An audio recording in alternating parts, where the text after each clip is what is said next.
Bandwidth provided by Recursive Squirrel Interactive. Visit them on the web at recursivesquirrel.com. Episode 631, Murders and Acquisitions.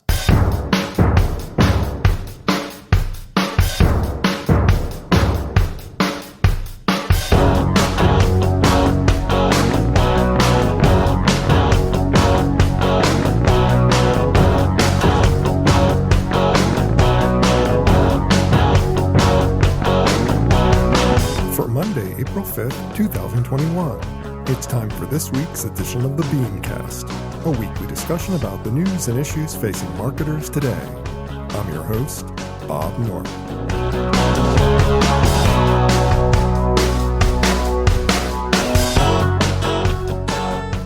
Thanks for joining us. We always hear that consumers prefer brands that have purpose. But too often this ends up translating into consumers prefer brands that agree with them. And inaction is an admission of guilt. How do brands navigate these waters? Tonight we'll discuss. Also, the strange logic of Amazon's aggressive social stance, unpacking the drop in millennial phone usage, Cannes in New York, plus this week's Fair, Fail, Foul. That's the lineup. Let's meet tonight's panel.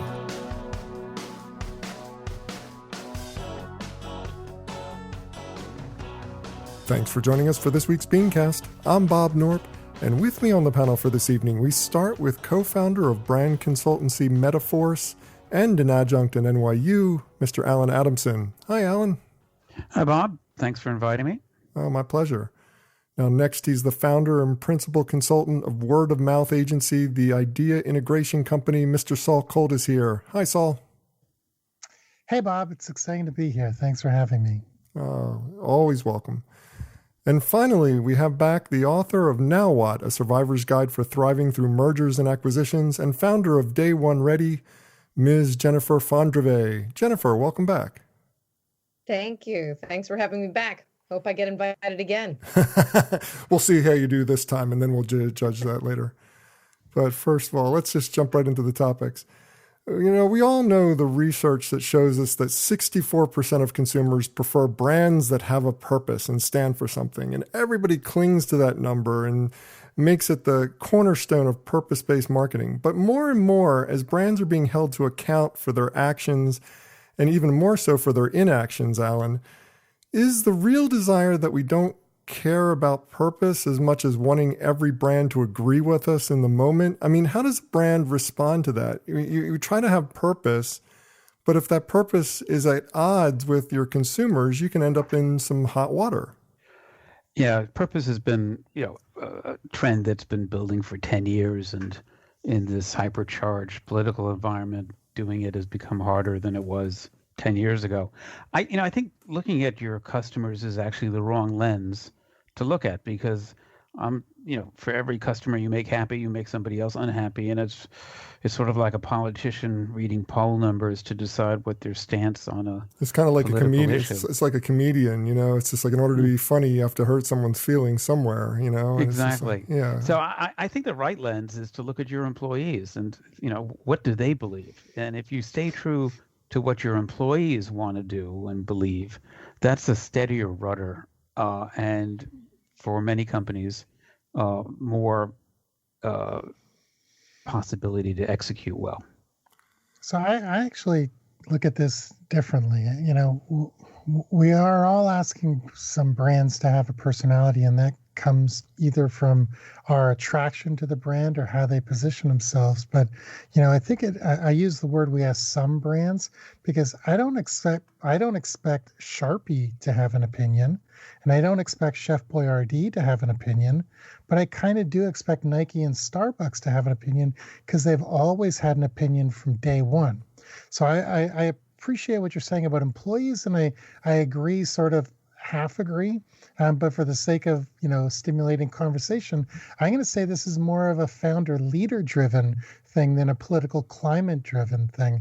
So I don't believe it's chicken and egg. I think if you have an opinion from the start, we expect you to be consistent. And that's where companies get into trouble. Nobody's surprised when Ben and Jerry's stands up for something on either side of the fence. But I do think somebody would be surprised if John Deere or a Or are you HVAC. surprised with Delta standing up? Does that fall into the company that should have or could have or So I'm needs to gonna have? so I'm gonna say I don't remember exactly what the thing was that Delta took a stand on, but I do remember being at the Collision Conference 3-4 years ago in New Orleans, and there was a huge uproar about Delta, and I don't believe it I was think the it was guy an being. NRA issue. I think. If Yeah, I don't believe it was the guy getting pulled off the airplane, but it was something. So at least they have a history of having an opinion. And I do believe that still comes down to leader, founder. You don't have to agree with them, but it is really driven by the person with the sort of the biggest mouthpiece in the company. And that's usually leader or founder. So I'll tell you, I love my brands to have an opinion. I don't need to agree with them because I'm not going to agree with them always, but I do admire kind of the moxie of a brand taking a stand for something, because if I don't agree with them now, I'm not the boycott type, but I do believe that, maybe I will agree and disagree, many different times over the course of the lifetime of our relationship, because that's how relationships work. I don't agree with everything my best friend does, but I don't, sort of burn the place down. Obviously, if it's something crazy or racist or something like that, I'd have a different opinion. But, some of these brands just don't get where that line is and when they should talk and not talk. But, if we're just speaking personally, I love them have an opinion, even if it's not the right one. At least it shows that they're thinking and worrying and trying to do something. But going back to the consumers themselves, they say they want to see a brand with purpose, but do they really mean they want to see a brand with purpose, or is this just code for saying, I want you to agree with me. I want you to have the same values as I have. That transcends purpose and gets us into this weird gray area. And it makes me wonder how effective purpose really is when maybe the language is being confused and people are not really understanding the point of the question. When you ask, do you want your brand to have purpose? You're really thinking, do they agree with my political stance? And I think purpose has gotten lost. The definition of purpose has gotten lost along the way. Like you think of Nestle. They're one of the largest companies in the world when it comes to corporate social responsibility and giving back and stuff like that. But they're also one of the largest companies in the world draining like water from the country. So they're depleting one of our largest natural resources. But they give back to a lot of organizations, and they treat a lot of organizations extremely well. So this is Coca-Cola you're talking about? Nestle. Okay, sorry. I thought it was Coca-Cola. Never mind. Yeah. Because Coca-Cola has the same problem, but Coca-Cola is the biggest provider of natural water, of water resources and water purification plants in the world. I mean, they make those infrastructure improvements wherever they go because it's key to their product. So, I mean, they're doing a good job, and that's a good counter to what you're saying about Nestle. Mm-hmm. But what is the purpose of any publicly traded company? It's to make profit for the shareholders. I mean, exactly. If you go that way.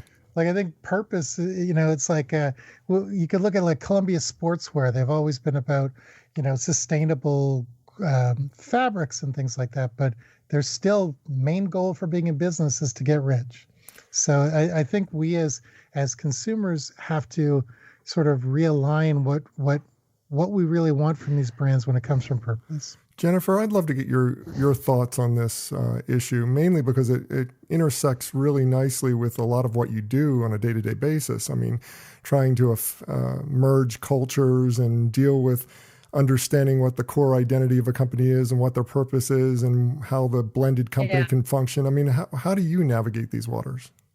Well, it's actually interesting. I thought Alan made a really excellent point right up front, because to Saul's point, right, I don't necessarily want to hear from Chef Boyardee, but at the same time, I think about Wendy's till 2 years ago, right? They got a lot of great press because their Twitter account started having fun, right? They had some snarky comments. I think they even got into a Twitter war with McDonald's, right? Where you'll still use frozen beef in most of your burgers, just asking for a friend, I think was the one Twitter comment from Wendy's. Right. But to Alan's comment, I do think, because it's a double-edged sword, if you start dictating how your purpose is based on what you hope your consumer will do, yeah, I think it's going to be a losing battle. But if you keep your employees as your North Star, and as helping you to really stay true to what you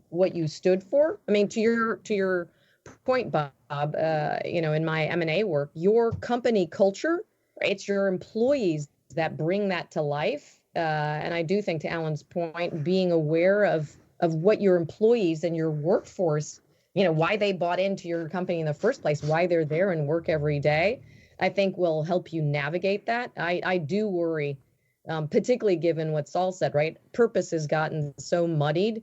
It is lately. It's, well, whatever you say, if it agrees with me or not, is how I feel about you as a company. And that's a slippery slope. Yeah, Wendy's is an interesting one to look at because I think Wendy's is an incredible brand, and I think they do a million really good things. But they've also made some really questionable decisions, and I know I'm going to get this wrong. I assume, Bob, every time I'm on the show, you're flooded with fact checks, but people telling me I'm wrong. But I don't do fact checking. I just get raked over the coals by very astute listeners. So go for it. But there was something 2 years ago or 3 years ago. I'm so bad with timelines, but I think it was right at the beginning of the Black Lives Matter sort of uprising, at least the most recent one. There's been several of them. A person, I don't remember, it was an employee, somebody was killed in a Wendy's parking lot. And they burned the restaurant down, and Wendy's had an opportunity to really make a statement by saying, we're not going to press any charges. We understand that this is such a heated, for lack of a better term, fire heated, but this is such a hot button topic. We want to support the community, the people, and this and that. And instead, they really treated it like a corporation, and they just went and they charged people and they shut the store down and all these things. And and people lost their jobs, and there was a real opportunity to make a real stand. And they chose not to support when I say the community, I don't mean the Black community. I mean the immediate community in the neighborhood where that store was. They had a real opportunity to do something really, really good. And the media turned on them because they chose to, sort of follow the standard operating procedure playbook there. So, and I use this excuse or this example by saying, I don't think any brand can win when it comes to this stuff.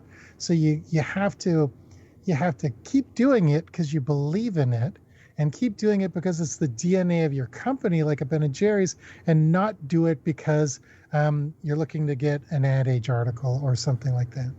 Alan, isn't what we're just talking about, what Saul's talking about, what we've all been talking about, doesn't that highlight the difference between purpose and PR strategy? Because it's just like a brand like Wendy's can have a lot of purpose in what they're delivering. They're delivering good food, fast, whatever their inside mission is.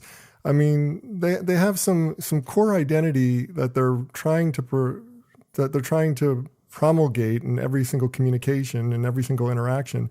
But that's different than confronting a situation like what Saul described with the Wendy's burning down. That sounds like it's just PR strategy. Can a brand really anticipate that kind of thing and have that as part of their core DNA, or is that something that's always down to how good is your crisis planning and whether or not you're ready to deal with the unexpected? I guess Alan's not here. Well, maybe Jennifer. Oh, sorry. Yes, I was doing the Academy Awards muting thing. Yeah, I think they're two related but slightly different areas. And I agree with Saul that true purpose has to come from the leader, or founder, or CEO of a company, because it needs to entail and be grounded in far more than, let's run an ad campaign saying we support rabbits. But So that takes time to do. And when P&G first went down this road 10 years ago, there were a lot of conversations of what should be the various purpose of the brands, the company. Should they have brands with purpose and company with purpose? And ultimately, it was being driven by what we're seeing now: younger people wanting to know what the company stood for, what they were about, and being able to see them far more than just the ads and the package, because everything became transparent. And so some of them went after a purpose or standing for something more than just making an extra 2 cents on every sale. But to do it takes a long time and authenticity, and it really requires an inside out perspective. On the other hand, the other thing going on at the same time, which you alluded to, is just companies are in the spotlight far more than they ever were. Everything they do is transparent, even if they're trying to be quiet. They're like gorillas in the mist. They can't. And so, the bar is way up for if a company runs into trouble, what is the right behavior? How do they do the right thing? And typically they have to do more than the right thing, or they're going to get skewered in the marketplace for not caring, not being a good citizen, good community citizen. So, that bar has exploded too. So these two things have been mushrooming together. But I agree with your point, Bob, that one is, everyone has to be better at PR and doing the right things and bending over backwards, because if you don't, the expectation from the consumer marketplace and your employees is that, you're good guys and you're going to do the right thing, even if it's not your fault. And the other piece is the long-term company standing for something more than taste great, less filling, and how to figure that out. Because I do think, to have a purpose, it needs to go beyond just something about the product that's sort of true, or taking a stand on voting rights or NRA or any of the 20,000 political hot issues you could decide to vote on. Usually on this show, we end up saying things like, brands have no place in politics. They need to stay out of the political opinions game. They need to stand to the side. But Jennifer, this doesn't work today. I mean, we've got this situation in Georgia where every brand that didn't take a stand before the legislation, that's voter suppression legislation, took hold in Georgia, every brand that didn't take a stand before it went into place, before it was enacted or whatever, is now being boycotted as a result of that. And, it's like there is no middle ground anymore. You need to take a stand and you need to choose a side, or else you're going to find yourself at odds. And even if you take a side, you're going to find at odds with half the population. So what's the right course to take? Is it just always be on the right side of history and just be proactive about these things, or is it mainly just be quiet and take your lumps? No, and it's interesting that you raise that, because as Saul was talking about the Wendy's situation with them having an opportunity to come out and talk to the community, silence is no longer an option for brands, which is what's remarkable to me. I mean, I remember as a marketing executive, oftentimes, one course of action was just, listen, let's write it out. Now granted, I'm talking B2B, but still at least the option was, let's not say anything, because it could come back and wreak havoc if we don't say the right thing. And I think it's fascinating. And I can't recall if it was Alan or Saul that mentioned it. I think actually every company has to have crisis communications. I mean, it's not just certain companies. You have to have a plan and scenario plan now. I would one up you, Jennifer. I would say they not only need a plan, but you need to have an active investment and an active team that is dedicated to crisis, because you're going to have to deal with crisis at least a dozen times every couple months.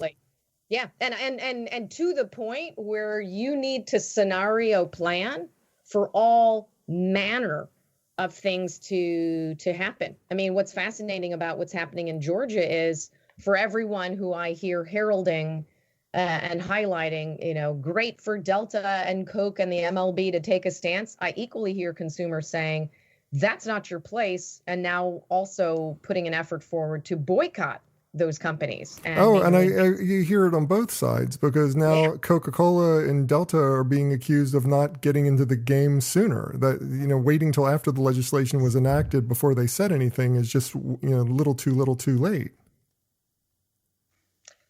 Yeah, and I just, that's why for me, crisis communication planning, unfortunately now has to absolutely, and as you pointed out, a team that goes with it, because I think you're damned if you do and you are damned if you don't. And for every constituent, and I think Alan said it at the beginning, for every constituent you make happy, you're going to make another constituent unhappy. And it's almost risk mitigation at this point to determine what's the path that we can take. And that's why, for me, the appealing part about let's keep in mind what our employees are here for and why they work for this company as your North Star. Because I do feel that you are on a losing battle if you try and gauge, where the winds are. And the other thing I would add on to that, Jennifer, is that as we all know, that product differentiation between one airline seat and another, or one it's been shrinking for years, one soap and another. And so what's been driving the market differentiation is experience, and that customer experience is often customer care, customer service. Those are the places your employees are touching the customer and going above and beyond. And if they are pissed off that you're not taking a stand that they think you need to take as a company, it's going to do more damage to your brand long term and under the radar than any stand you would take in the marketplace, where you get a couple of people trying to boycott you for a couple of months. Well, I want to move on. I want to talk about another big story that was in the news this past week. Several stories kind of adding up on this. Personal attacks against politicians, active trolling, fake workers railing against unionization. The approach that Amazon has taken to social media recently is completely mind-boggling to me, Jennifer.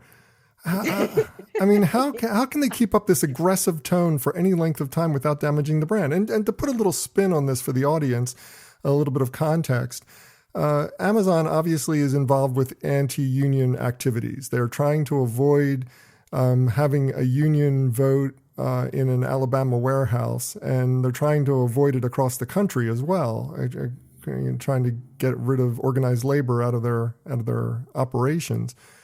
So they've taken this really aggressive stance online that is just brutal with all the things they're doing. I mean, pretending to be workers is just so bad. So what do you think? I mean, but this dovetails nicely with the topic we were just covering. Here's how to have a voice as a brand that actually is going to come back to bite you. I mean, it's fascinating to me. And what is, we talked about Starbucks, Nike, the Coca-Cola, right? Those are companies where you'll hear people say nice things about that company. I mean, it's funny, whenever I talk to someone about Amazon, it's almost begrudgingly, they acknowledge, yes, I buy things from Amazon because it's quick and efficient.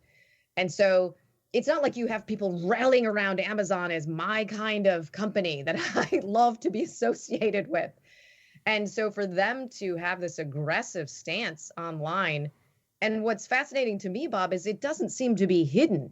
It's not as though, no, this is coming out, right? I mean, executives are getting involved in the mix, and one executive is trolling somebody, and then suddenly the conversation moves to the corporate account, and the corporate account is trolling. I mean, it's crazy.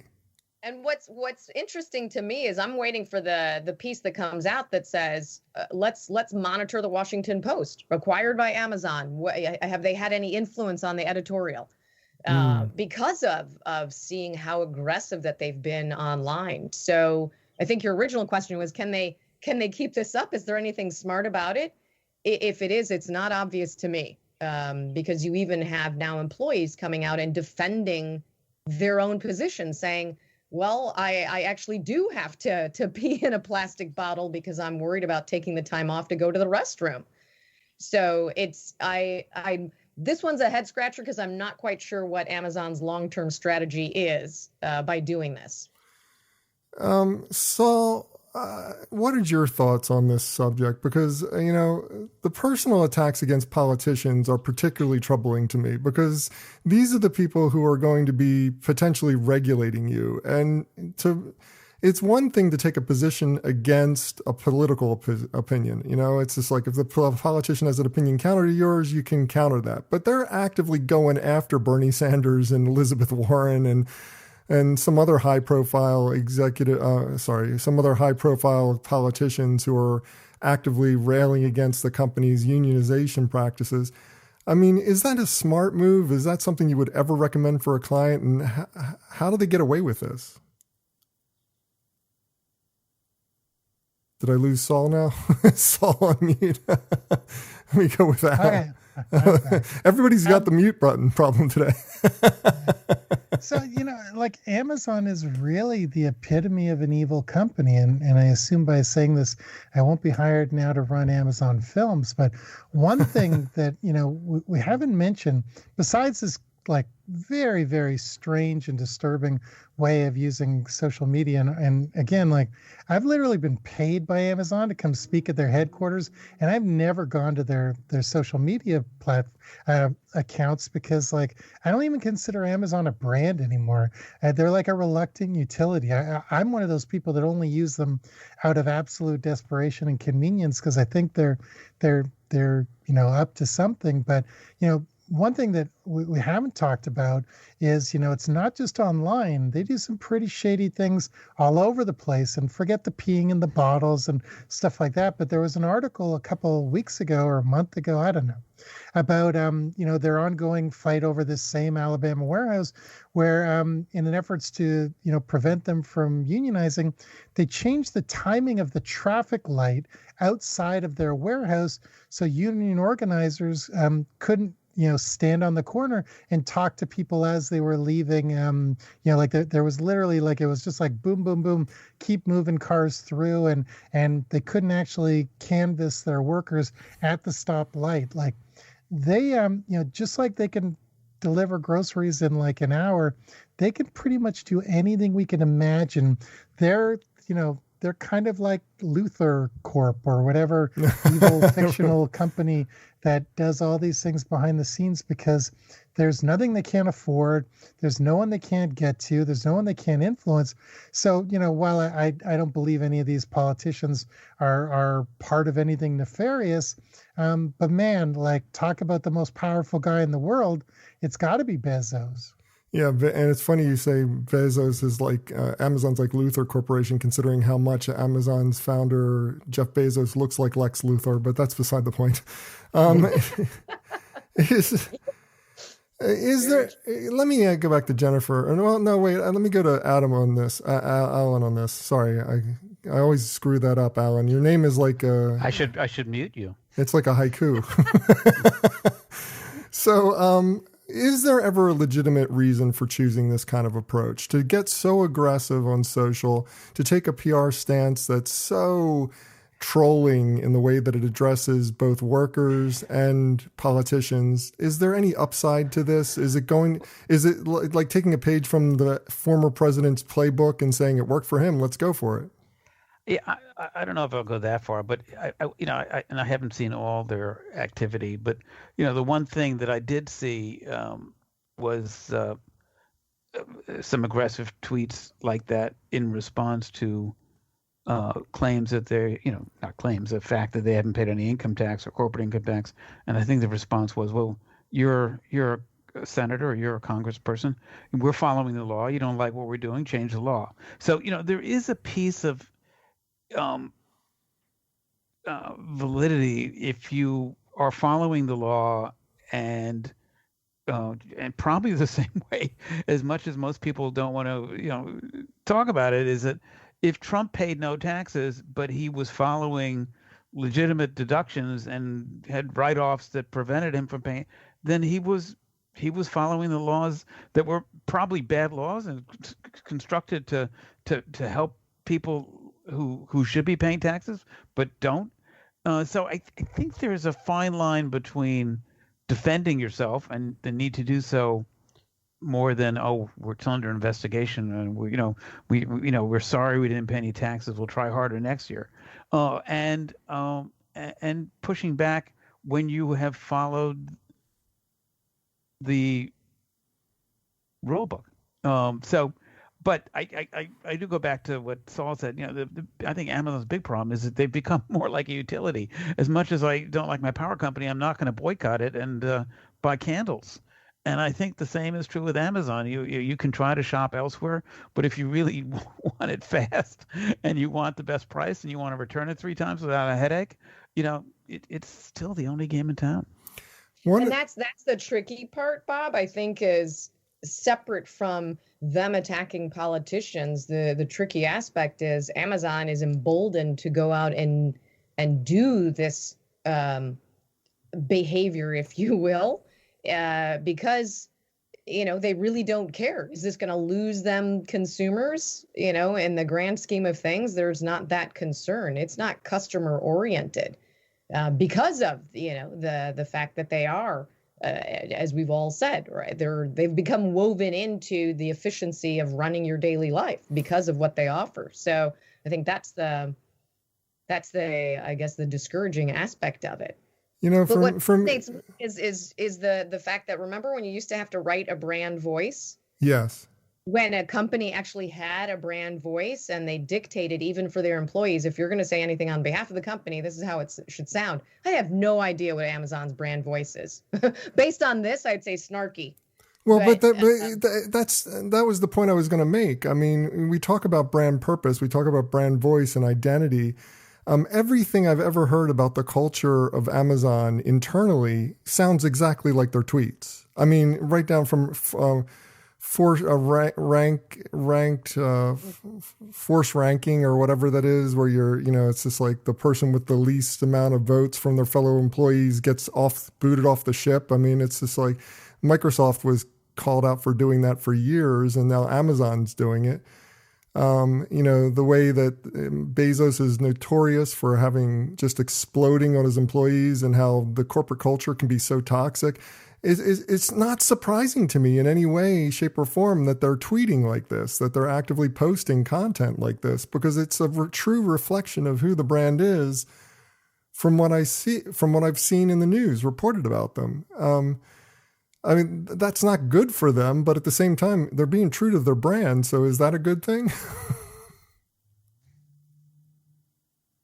Nobody's going to agree with me. I'll just echo what I said before. I don't think of them as having a brand. Yeah. They're the power company. Yeah, good point. Well, I've got another story I want to cover. For the first time since smartphones became a thing, young users actually dropped in usage year over year. In 2020 saw millennial phone usage cut in half.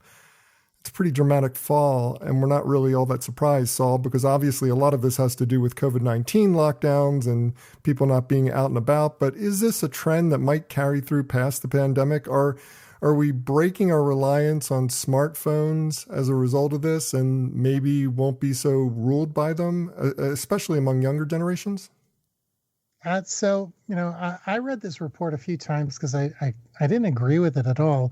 So maybe I just didn't read it properly. So to answer your question, quite quickly, it won't change anything. If anything, we have become way more dependent on our devices. That device may not necessarily be a smartphone, because yes, I believe that smartphone use is down, and that is easily explained by the fact that unless you live in Florida, you're probably in your home way more than you ever were, and so you don't need your phone as much.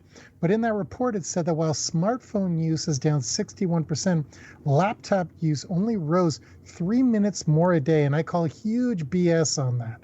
Millennials are way more dependent on their devices to be social and entertained than at any other time in the last decade, we'll say. And I would predict laptop use is up by 4 to 6 extra hours a day when you include virtual learning and all that stuff. So I don't know when this study was done or how it was done, if it was done last summer when school wasn't in or any of that stuff. There's many ways to sort of discount it. But, as far as from a marketing standpoint, how should marketing people respond to this? Don't even blink at it. I would keep all my digital activity exactly as it is. But notice I said digital and not mobile strategy. Mobile should always be part of your digital plans, but it's not a separate plan like any marketing strategy. And, figuring out what the new way of doing things, you focus on a wider digital net, you iterate based on results, keep scaling back and nailing your targeting, just like any other spend. But the minute we're back in clubs and back in movie theaters and back in things, you're going to see your phone, go up, because I know myself, I'm way more dependent. I'm on my laptop 10 hours a day, and when I'm not, I'm binging TV shows. So screen use is through the roof, whether or not it's on your smartphone or not. I'd love a report to tell me how much Wi-Fi bandwidth is being used between now and 2 years ago. I'd say that's probably 600%. Yeah, I can't get on. Yeah, absolutely. The Wi-Fi has become like water at this point. Everybody needs it so much. Alan, what do you think about this? I mean, Saul positions that you shouldn't change anything about your current digital strategy or mobile strategy per se at this point in time, that it's, even with the drop, it's still important to have a robust mobile strategy. Do you agree with that? Would you pull back? Would you recommend to clients to pull back, at least in the short term? Do you think there is some long-term holdover here where people will be so fed up with devices that they'll just want to experience life for a while? I don't know. Yeah, I do take the it's probably screen time that's important, not phone time. And screen time's exploded from people learning and working from the kitchen versus so. And I do think that's going to have an impact on some mobile things. I can't imagine outdoor advertising at train stations or on subways is going to return to its level anytime soon. There was a story that I kind of debated talking about this week that was exactly that. I mean, one company started having people put outdoor signage in their homes so that they could take selfies in front of the outdoor signage and get some additional social value from it. I mean, it's just like people are just going crazy thinking about news. And so if you're not out and about, the importance of targeting and knowing where you are, that you're walking in front of a Starbucks on 50th Street and now's the time to, give you that coupon to have you go in. I think that world is definitely impacted as people are controlled central, and that's with their pajamas on.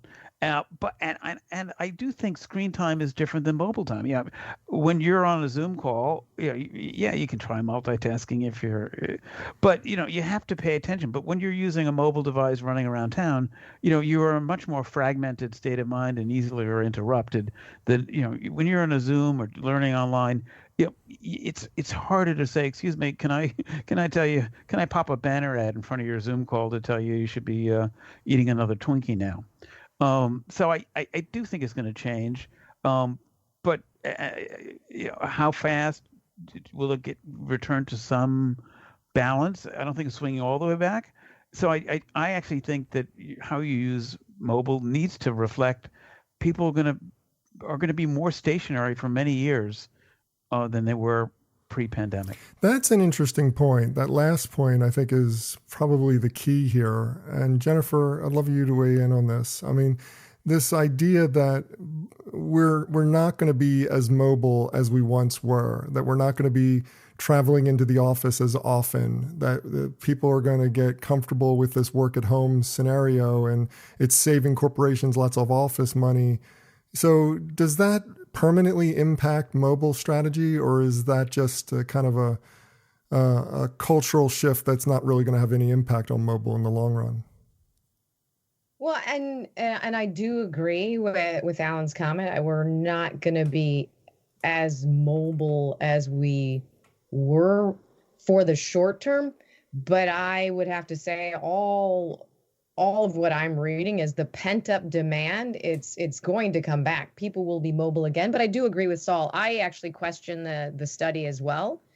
Smartphone usage, I do think, was likely down simply because of people not being out and about. But we all have agreed device, screen time is been pretty strong. So how that impacts your digital strategy, I still think that your digital strategy should continue to be what it was before, with the expectation that people will become mobile again. But the timing of that, I think, is what is the unknown, because even by state, it's hard to determine, given that the states had different protocols and even different reactions in terms of the quarantine and lockdowns. So I do think that the overall implication of the study was interesting. I actually asked my kids who are your part of that target. And the one comment that they made that I thought was interesting is that kids, at least that they know in their age group, did turn off for a bit, not only because of not being mobile, but because of so much negativity, so much in the news that was just negative. It was just overwhelming. And so, I don't have, this is a focus group of 2, but I thought it was an interesting comment that perhaps that was part of what the study picked up on. I don't know, but I thought it was interesting. General depression and general being overwhelmed. I mean, that's really the insightful. Mental health aspect, right? I mean, and I didn't argue with them because, I would say oftentimes I'd turn on my phone and it was one new crisis after another. So, having heard this conversation, the way it's evolved, I mean, what are your wrap up thoughts on this subject? I mean, it's just like, have you changed your mind, or are you completely on board with your original premise that you should keep your digital strategy going as is and continue moving forward? So, my mind hasn't been changed. If you want, I'll clarify it a little bit and just say, when it comes to digital strategy, you can't speak in generalities like this. It's all based on who your target is and thing like we said before about, companies having a purpose. Chef Boyardee doesn't have any mobile strategy right now, but Starbucks and Nike does. So, it really depends on who the target is and who the customer. I personally wouldn't change things because I still think that, I'm in Canada. We're still a few months away from getting vaccinated because, we've sort of dropped the ball on it a little bit. But I'm watching pretty much everyone I know on Facebook and my feed who are either half vaccinated or had their second dose.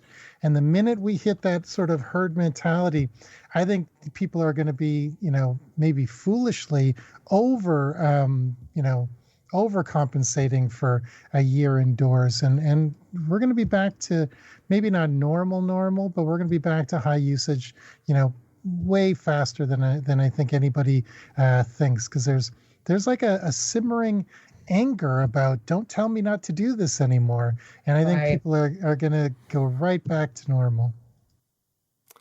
Well, we've got one last topic to cover this evening. It's the fact that Cannes might be coming to New York because France is imposing new lockdown orders just months before the Cannes Ad Festival. The rumor mill is starting to swarm with the idea that the entire thing might move to New York City this year. Alan, I'm going to go with you on this to start off. What are the good points and bad points of this happening? Is there any upside to having the festival move to New York? Is it going to be as important, exciting? Does it matter in the end where it's held? I mean, what are your thoughts? Well, I think it's going to be it's going to be good for New York because the tourism industry has been devastated here, and I'm sure they'd be happy to have 5 people show up for the conference. But with lockdowns in these other countries that are forcing this to move here, there's no way they're going to be able to travel here. I mean, executives from France are not going to be able to make it. The flip side is the market is here. Most of the ad agency people are here. When the biggest challenge when you're on Cannes is to not end up at a table with 5 people from West 38th Street. And so there's the plane loads going into Nice it's like a shuttle bus on the MTA. So I think this year will be good for New York if it happens, and it's probably the smartest thing for the festival because most of the key audience is here, and they're not going to be going as much as they want to go to the south of France, and the wine won't be as good, the food won't be as good, the bikinis won't be as good. But I think it will work. at some level, depending on what happens in New York City. How many people here get vaccinated? The variants of New York's on the less fun side of things right now. So, but I think it's a smart move for the con folks, because 2 years without any event is 1 year is probably devastating financially. 2 years with nothing, would be super devastating. So I think it's a smart Band-Aid to hopefully get them back. Yeah, it seems like it's their only choice. I mean, it seems like there is no other option for them but to come to New York if it's being shut down in France.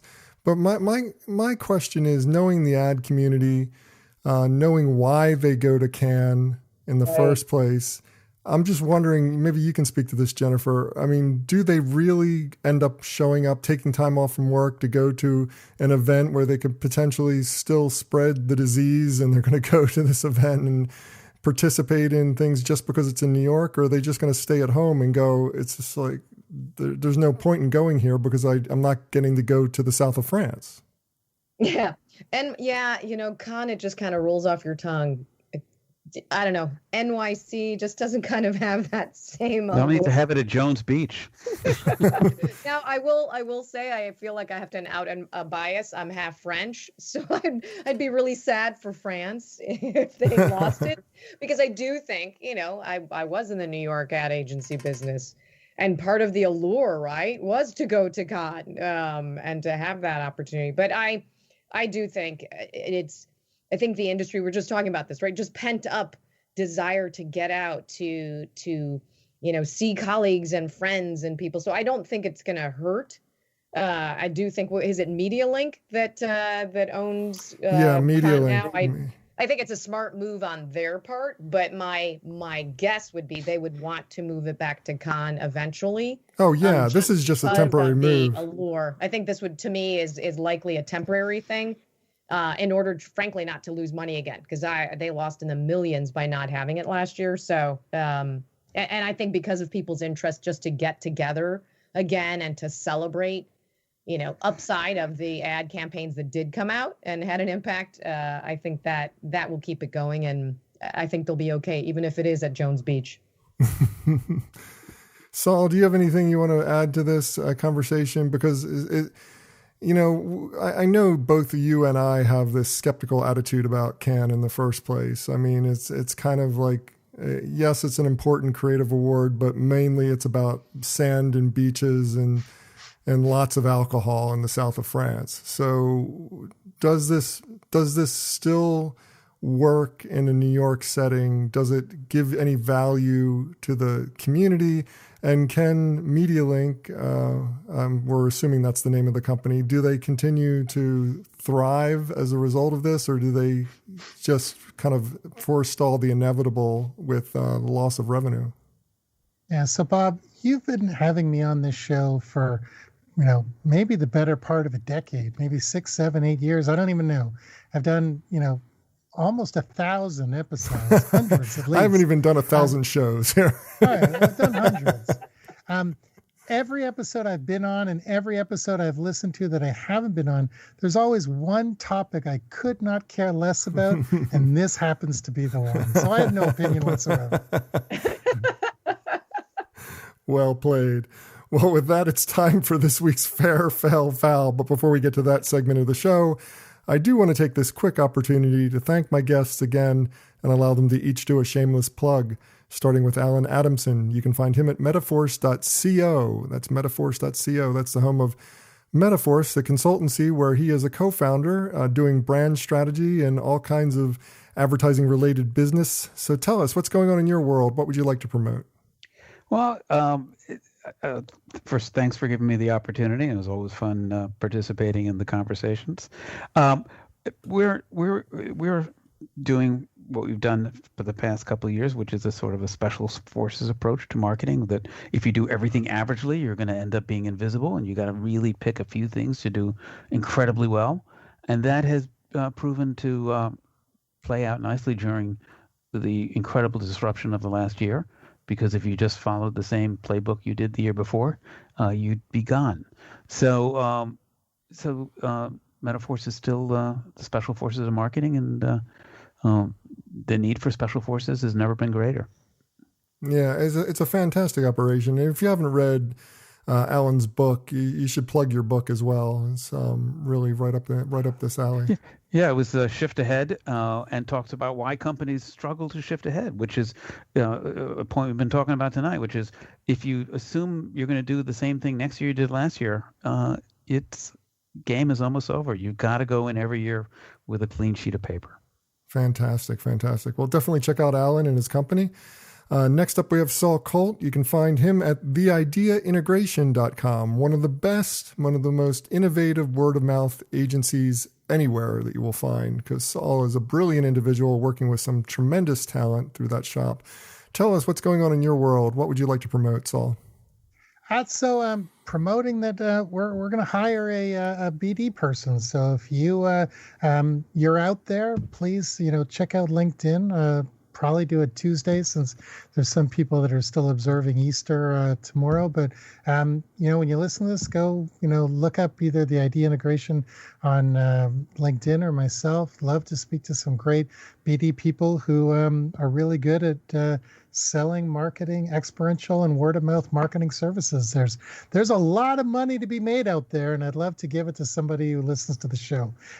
Besides that, please, if you exactly what Alan said, companies that aren't thinking about doing something different are really going to vanish. I've been preaching for the last month that it's time to stop being afraid. It's time to really start taking some chances, and I'm the guy to help you take those chances, because I'm not afraid to do the things you are. So please reach out, ideaintegration.com. Absolutely, definitely. If you have not checked out his site, go there. Lots of great content, lots of great ways to interact with Saul. Last but not least, Jennifer Fondreve. You can find her at jenniferjfondreve.com. I'll have the link in the show notes. That's where you can learn about Day One Ready, her consultancy. You can find out about her book. You can get lots of information. So tell us what's going on in your world, Jennifer. What would you like to promote? Well, as a recovering chief marketing officer, I'm happy to report that my book, Now What? A Survivor's Guide for Thriving Through Mergers and Acquisitions. I just launched an audiobook version of it. Oh, great. Which, Bob, I think even, at the beginning, you were so impressed that I wrote a book about mergers and acquisition, which most people, I think, would think, oh, God, what a dry, boring topic. For a second, it sounded like you said murders and acquisitions, which would be really a very interesting book. That would sell better. People have been confused by that in the past. And there is a little bit of that. I do touch on the murder of certain cultures. But, I speak on it from a survivor of 3 separate multi-billion-dollar acquisitions. And I was a marketing executive in each of them. So it's interesting, the topics that we talked about in terms of brand and culture. I talk about that. But it's a book geared for individuals, how to see the opportunity, how to navigate. I went through multi-billion-dollar acquisitions, and there is upside, which isn't always obvious when you're right in the middle of it. So I'm thrilled that I just did an audiobook of it, and just happy that the book has done really well in helping people kind of navigate what can be a tricky period in your career when you're going through a merger and acquisition with another company. For those of you out there who've never heard of Jennifer or have no interaction with what she's doing, it's some really impressive stuff, very insightful approaches to dealing with the HR element as well as the strategy element. And it's really good stuff, so check it out. As for me, for more information about me or the show, visit thebeancast.com. There you can find a complete show archive. You can find out how to consult with me. And of course, you can find out how to advertise on this program. So check it all out at thebeancast.com. And now it is time for this week's Fair, Fail, Foul, a rundown of the best and worst of advertising, marketing, and public relations from the last week. First up, Jennifer, I'm going to go with the fair being Save the Children, telling the story of Syrian refugees through their possessions. I don't know that this idea is completely original. It tickles the back of my mind like somebody else has to have done this, but I thought it was really powerful to see kids holding their fidget spinner, and it's their one possession that they have left after 10 years of war in Syria. Really powerful stuff. Did you get a chance to take a look at this? I did, only briefly, but I agree with you. The one comment I have is my hope is that the support of it and the kids telling their stories. I mean, we talk all the time, right? Obvious advertising shouldn't just be about the functional benefits. The most powerful is when you tug at the heartstrings, when you get people emotionally. And so 100% agree with you that I thought the opportunity to bring to life these kids and their possessions. My hope would be, though, I mean, you're hearing about charities or initiatives like this and just hoping that the people who are the focus of the campaign are actually benefiting from the donations and support and all of that. Because I thought it was brilliant. Very, very well done. Well, let's move on to the fail for the week. The fail goes to Volkswagen, whose April Fool's Day prank went completely off the rails. First of all, they wanted the premise was they were going to change their name to Voltswagen, Volts, to kind of signal that they were going to go all electric, or going more toward electric cars.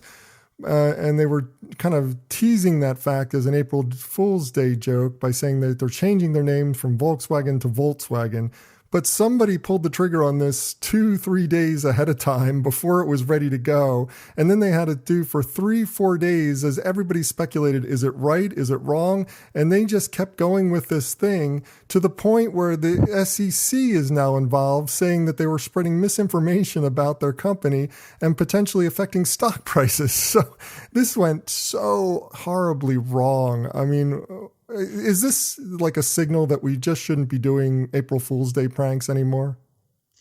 So one, if we could stop with the April Fool's Day stuff, I would be the biggest fan in the world. Like, oh my God, most of them are just awful. But going back to this whole brand with a purpose thing, you can't go all in and then backpedal.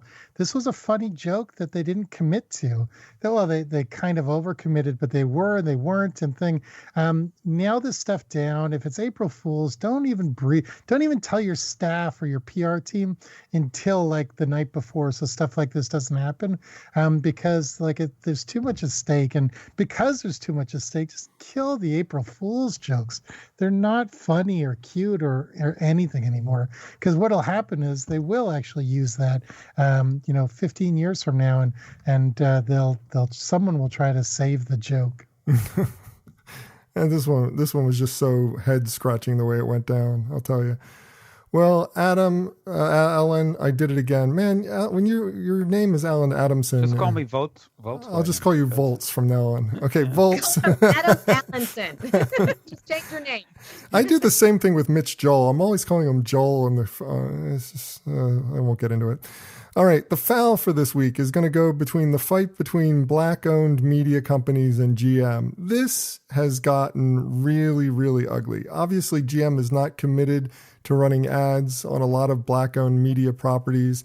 Black-owned media is now questioning whether or not the company is being racist as a result of that through 2 full-page ads in the Wall Street Journal, forcing Mary Barra, the CEO of GM, to get involved directly and try to schedule a meeting with the black-owned media owners. Things like people like Byron Allen, who are one of the leading voices in the black media business.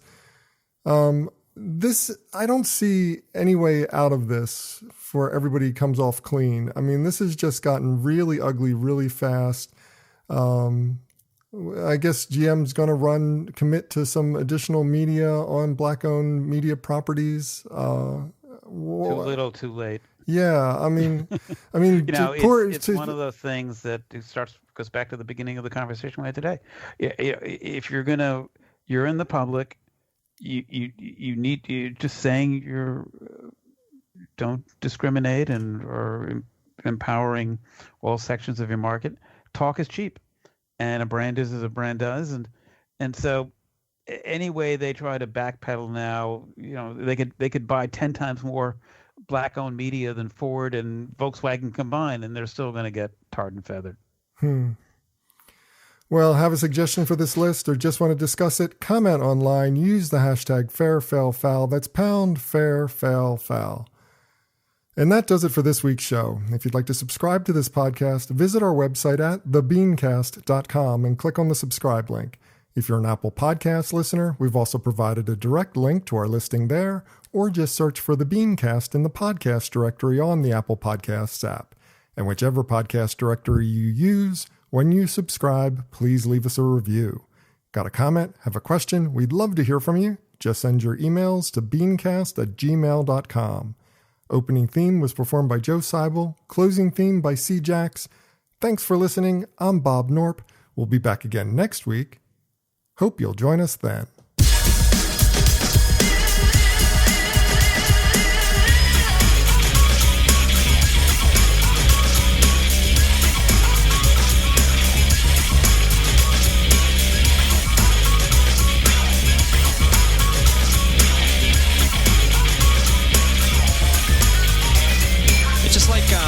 You know what I mean? It's like if it's, you know what I mean? I don't know, man. Just like, it's like, you know what I mean? Like, it's like totally like that. It's like, I don't know, like if it's, you know, it's like, you know what I mean? Yeah, it's just like kind of, it just seems like it's just like almost exactly.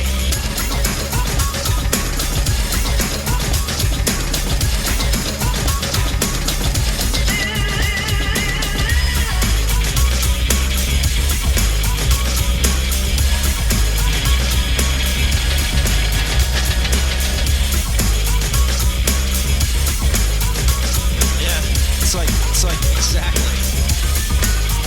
Yeah.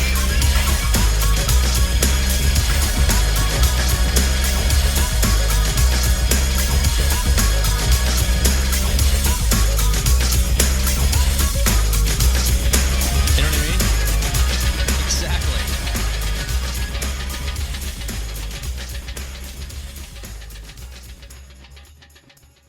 Cool beans.